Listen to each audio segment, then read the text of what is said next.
sobre la vida y la muerte. Según el orden vigente en la creación primordial, antiguamente los seres humanos tenían una vida de 100, 200, 300 o 400 años. La disminución de la duración de la vida depende de la pureza o impureza de ciertos factores tales como el país, el tiempo, la ocupación o actividad y los alimentos consumidos. El que sigue las instrucciones de las Escrituras disfruta la larga vida que garantizan aquellas Escrituras. En todo caso, la persona vive una vida más o menos prolongada y finalmente muere. Eso es inevitable.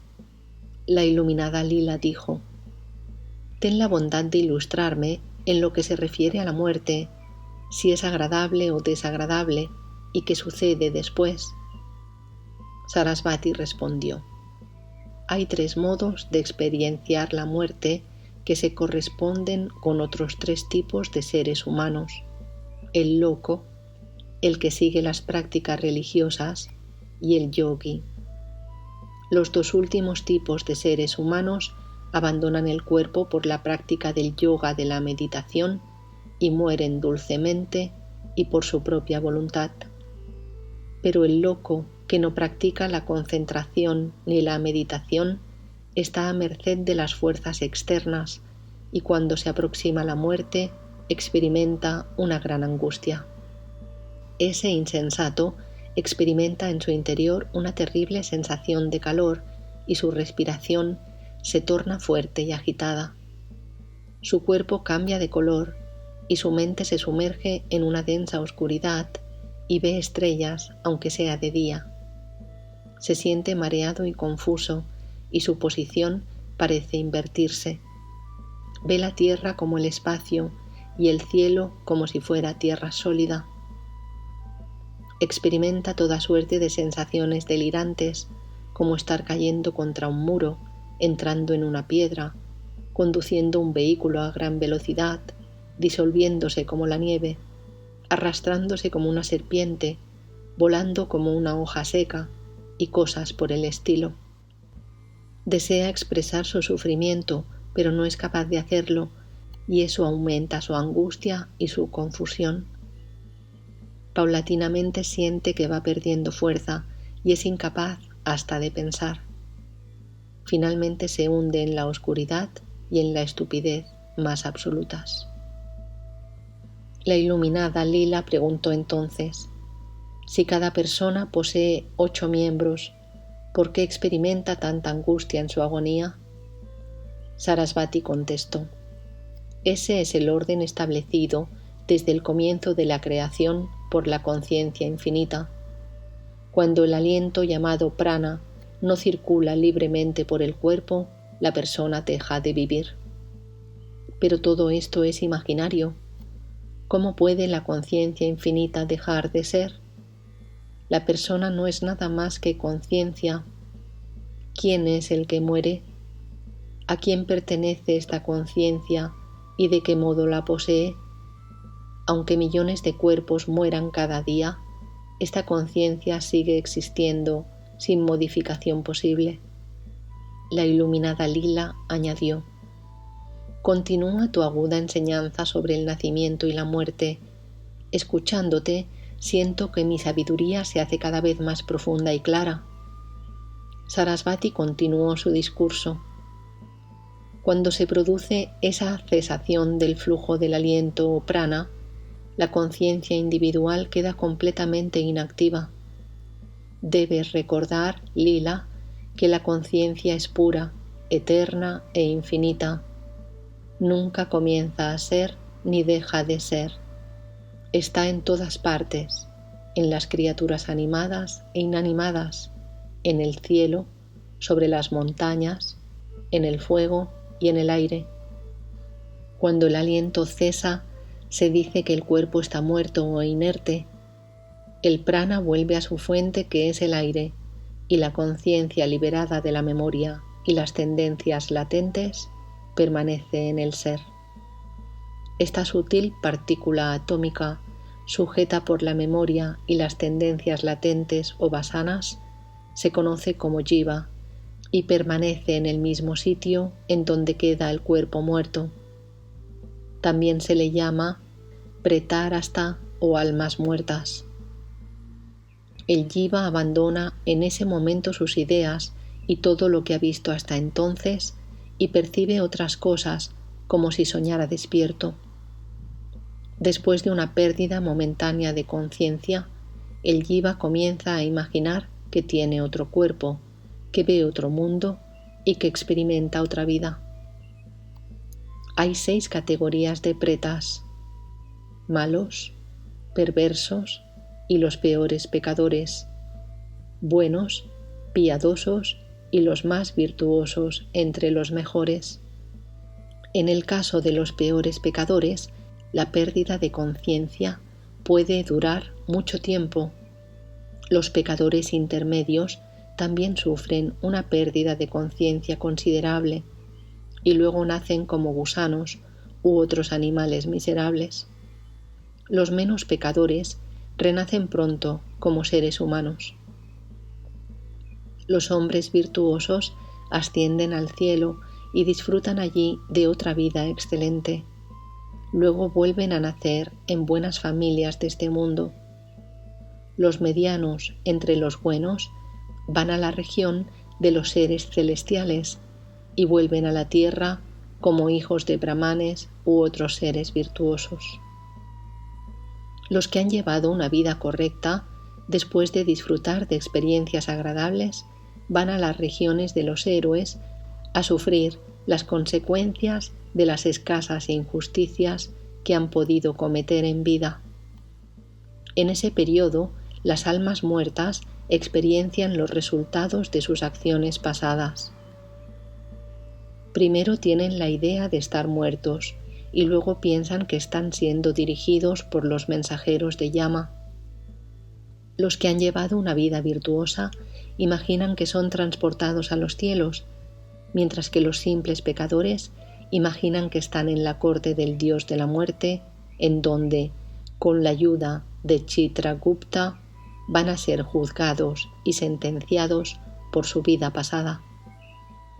El jiva experiencia todo lo que ve, porque en el espacio vacío de la conciencia infinita no hay tiempo, ni acción, ni causa alguna. Es el jiva el que imagina que el dios de la muerte le ha enviado al cielo o al infierno y que está disfrutando los placeres del cielo o sufriendo las torturas del infierno. O piensa que ha nacido como un animal o como cualquier otra cosa por orden del dios de la muerte. En cierto momento, el jiva entra en el cuerpo del varón a través del alimento y luego es transferido al cuerpo de la hembra y aparece en el mundo donde experiencia la vida de acuerdo con sus acciones pasadas.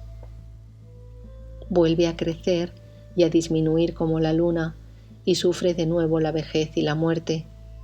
Eso sucede una y otra vez sin cesar hasta que el jiva alcanza el autoconocimiento.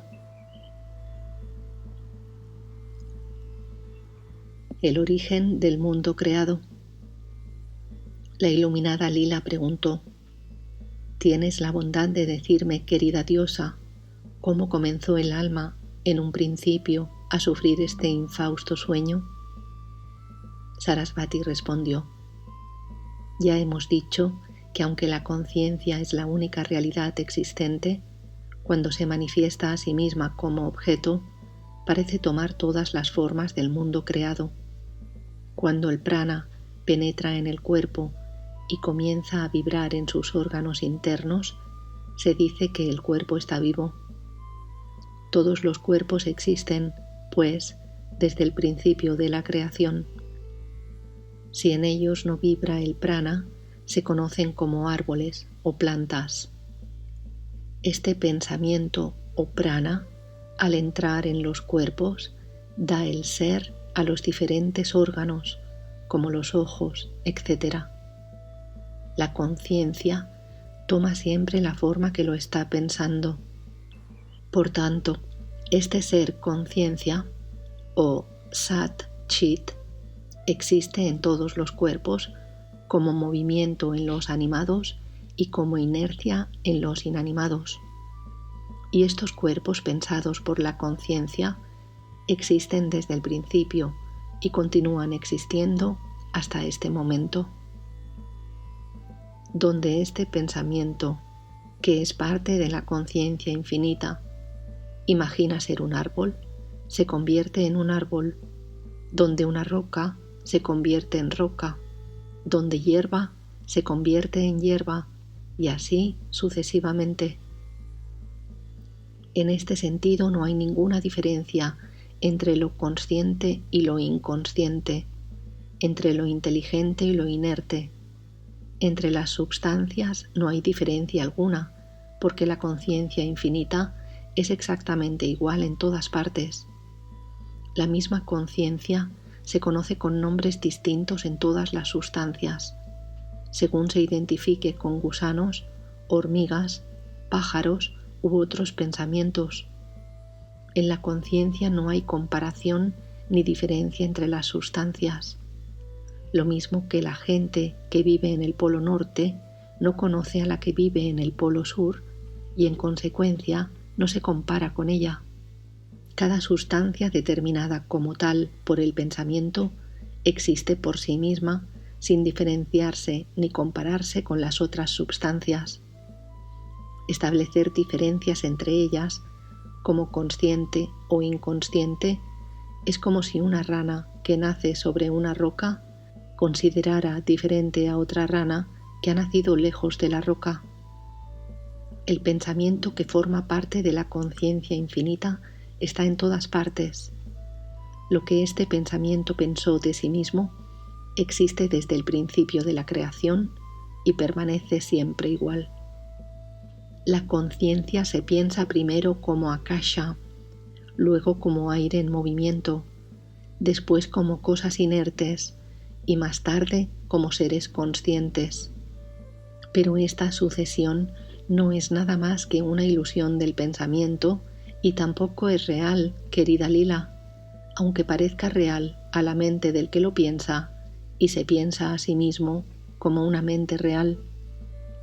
Creo que en este momento el rey Vidurata desea entrar en el cuerpo del rey Padma. La iluminada Lila dijo: «Vayamos a aquel lugar y veamos lo que sucede allí».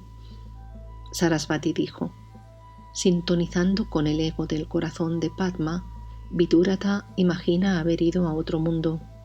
Nosotras debemos ir por nuestro propio camino. Uno no debe interponerse en el camino pensado por los demás». En aquel momento el aliento abandonó el cuerpo de Vidurata como un pájaro abandona un árbol que está a punto de caer, y su mente voló al espacio en forma sutil. Lila y Sarasvati lo vieron y lo siguieron.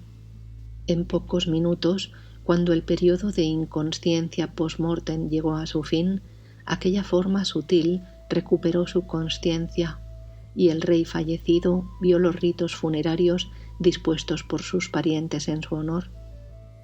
Después de esto, viajó hacia el sur y llegó a la residencia del dios de la muerte, que declaró que el rey no había cometido acciones injustas y ordenó a sus mensajeros que le dejaran entrar en su cuerpo anterior, el del rey Padma, que continuaba en su palacio cubierto de flores. Vidurata había estado en contacto con el cuerpo de Padma a través del sentimiento del ego o ahamkara de este último, como un hombre que ha viajado a tierras lejanas permanece unido al lugar en donde ha enterrado un tesoro. Rama preguntó en ese momento de la narración: «Sagrado Señor, si uno de sus parientes se equivoca en alguna práctica ritual o no realiza las ceremonias fúnebres de forma adecuada, ¿puede el difunto tomar la forma sutil?». Vashishta respondió: «Sean como sean los ritos funerarios, si el difunto cree que han sido practicados correctamente, obtiene su forma sutil. Esta es una verdad bien conocida. Cada uno se convierte en aquello que piensa. El pensamiento del hombre convierte el néctar en veneno y hace que un objeto irreal se convierta en real, pero sin la causa adecuada no se produce efecto alguno y por tanto, si no existe el correspondiente deseo, tampoco surge ningún pensamiento.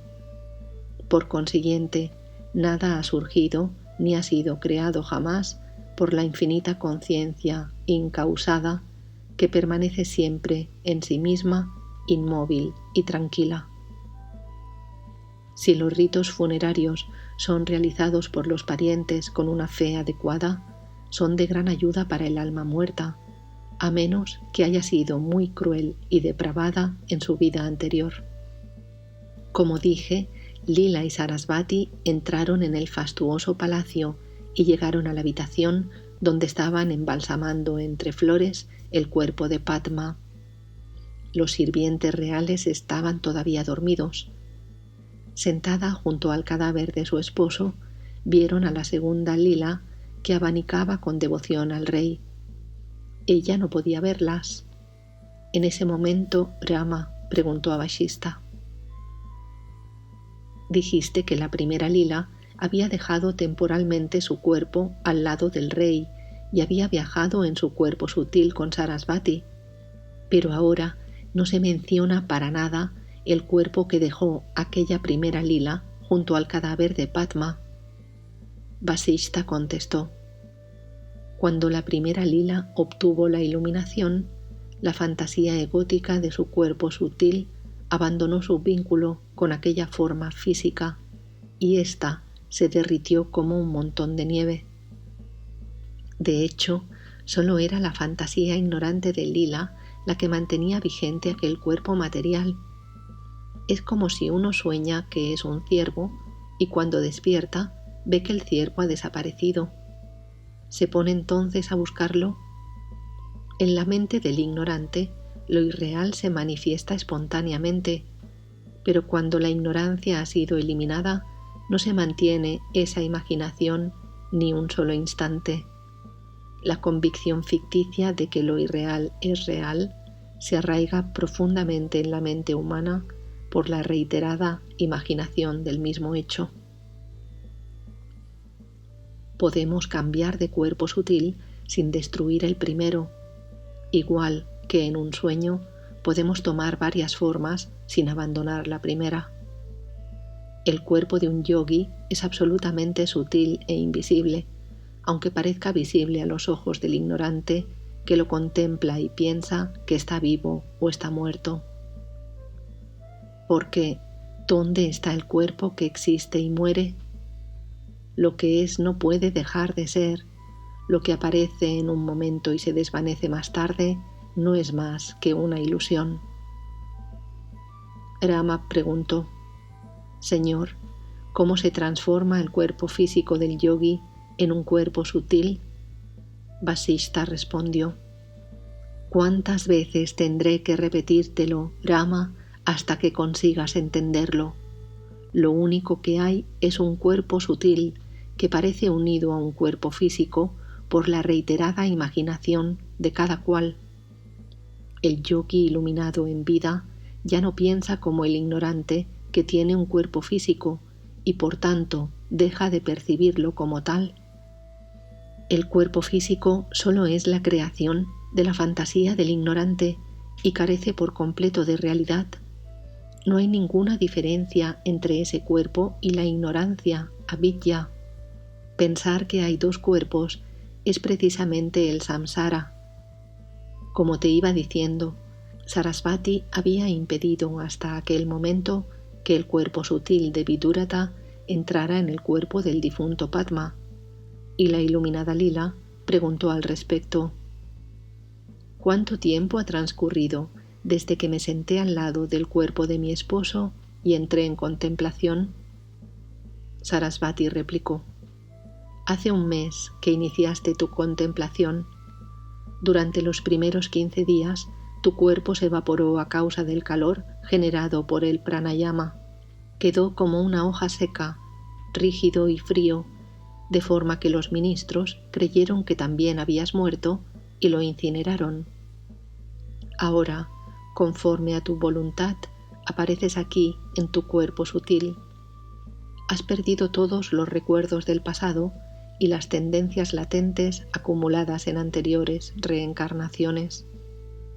Porque cuando la mente se afirma en su naturaleza sutil, olvida el cuerpo físico como un niño olvida al nacer su estado fetal. Hoy hace 31 días que estás en contemplación. Ven, presentémonos a esa otra lila. Cuando la segunda lila las vio junto a ella, cayó a sus pies y comenzó a adorarlas llena de admiración. Sarasvati le preguntó: ¿qué haces aquí? La segunda lila contestó: cuando me desmayé en el palacio de Vidurata, perdí el conocimiento durante algún tiempo. Luego vi que mi cuerpo sutil ascendía al cielo y se sentaba en un vehículo etéreo que me conducía aquí, donde vi a Vidurata yaciendo en un lecho cubierto de flores. Pensé que estaba agotado por la batalla y para no despertarlo me puse a abanicarlo suavemente. Resurrección del rey Padma. En ese momento, Sarasvati permitió que el cuerpo sutil de Vidurata entrara en el cuerpo del yaciente Padma. El rey despertó de repente como si saliera de un sueño profundo. Las dos lilas le presentaron sus respetos. El rey preguntó a la iluminada: ¿quién eres tú? ¿Quién es ella? ¿Y de dónde has venido? La iluminada lila respondió: Señor, yo soy tu esposa de una encarnación anterior y tu constante compañera, como una palabra y su significado. Esta lila que ves junto a mí es tu otra esposa, una réplica de mí misma que yo he imaginado para tu deleite. Y la que está sentada en ese trono dorado es la diosa Sarasvati, que está aquí presente para nuestra fortuna. Al oír esto, el rey se incorporó y saludó a Sarasvati, quien le vaticinó larga vida y prosperidad y una futura iluminación. Después de prometer todo esto al rey, Sarasvati desapareció. El rey y la reina quedaron amorosamente abrazados. Los asistentes que habían velado el cuerpo del rey despertaron y se sorprendieron mucho de que el rey hubiera vuelto a la vida. La alegría reinó en todo el país. La gente contó durante mucho tiempo cómo la reina había regresado del otro mundo con una réplica suya para deleite y regalo de su señor. El rey oyó de labios de Lila lo que había ocurrido en aquellos agitados días. Continuó gobernando su reino con la bendición de la diosa Sarasvati, aunque en realidad todo era fruto de su propio esfuerzo. Te he contado con detalle la historia de Lila. La meditación de esta historia te librará del último resquicio de duda sobre la irrealidad de las percepciones objetivas. Ya sé que estás preguntando cómo es posible librarse de lo irreal, pero en realidad no hay nada de lo que librarse, porque todo lo que ves ante tus ojos no es más que la infinita conciencia. Y si algo ha sido creado, solo se manifiesta en el interior de esa conciencia. Todo es lo que es y nunca puede dejar de serlo. Nada ha sido creado. Puedes pensar que lo que se manifiesta ante ti es una creación de Maya, la ilusión, pero ni siquiera Maya es real. Sobre las distintas escalas del tiempo. Rama dijo algo perplejo: «Qué gran visión de la verdad suprema me has dispensado, pero el néctar de tus palabras ha despertado en mí un hambre insaciable de conocimiento. Te lo ruego, explícame el misterio del tiempo. En la historia de Lila, primero transcurren 8 días y luego parece que es un mes. Estoy algo desconcertado. ¿Hay diferentes escalas de tiempo en los distintos universos?» Vasista respondió sonriendo: «Querido Rama, cada uno piensa en su interior sus propias formas mentales que solo son experienciadas por él mismo. Hasta el néctar puede ser sentido como un veneno por el que imagina que es un veneno. El amigo puede ser enemigo según nuestra actitud interna y viceversa. Cada objeto es experienciado por nosotros conforme a nuestro sentimiento íntimo acerca de él. Para una persona atormentada, una noche puede ser un siglo, y una noche de juerga transcurre en un momento para una alegre pandilla de amigos. En el sueño, un momento no es diferente a un siglo. La vida de Manu fue 1 hora y media de la vida de Brahman, y esta solo es un día de la de Vishnu, que a su vez es un solo día de la de Shiva. Para el sabio que ha superado estas limitaciones temporales, no hay día ni noche, ni el discurrir del tiempo es un soporte determinado y uniforme. El yogi iluminado sabe que solo nuestra mente transforma las cosas dulces en amargas y los amigos en enemigos. Del mismo modo, por una práctica obstinada, uno puede llegar a sentir afición por el estudio de las escrituras y por los yapas, por los que antes no había sentido el menor interés. Porque estas cualidades no están en los objetos, sino en nuestro propio pensamiento. Igual que el que se marea en el mar siente que el mundo da vueltas, el ignorante cree que estas cualidades residen en los objetos.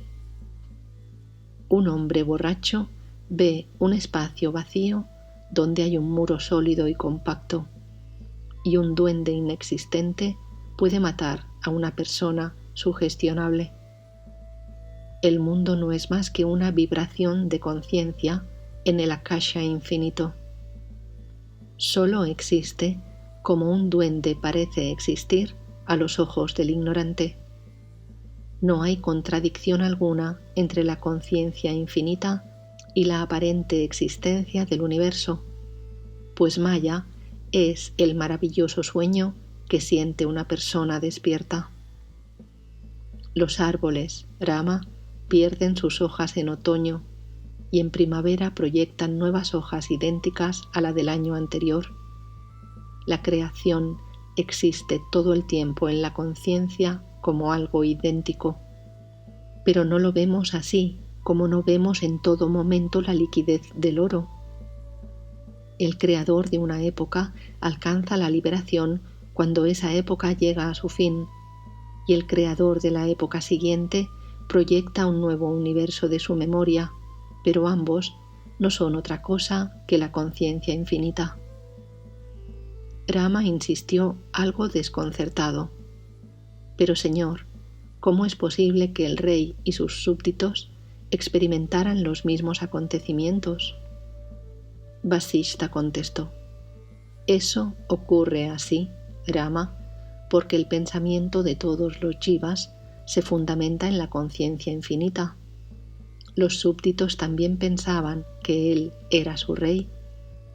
Las vibraciones de los pensamientos son naturales e inherentes a la conciencia y no precisan motivación exterior alguna. Como el centelleo natural de un diamante, la mente del rey pensaba que era el rey Vidurata, y lo mismo sentían todos los seres de aquel universo. Cuando nuestra mente comprende y realiza esta verdad acerca de la conciencia infinita, alcanza el supremo estado de liberación. Y eso solo depende de la intensidad del esfuerzo de cada uno. El hombre es empujado en todo momento en dos direcciones distintas, hacia la realización de Brahman y hacia la ilusoria aceptación del mundo. La dirección en la que se esfuerce con mayor intensidad es la que vence finalmente. Cuando ha superado la ignorancia, la ilusoria visión de lo irreal desaparece para siempre. Rama preguntó: Señor, ten la bondad de explicarme brevemente cómo surge en un primer momento la ilusión del yo y del mundo objetivo sin causa alguna que lo produzca.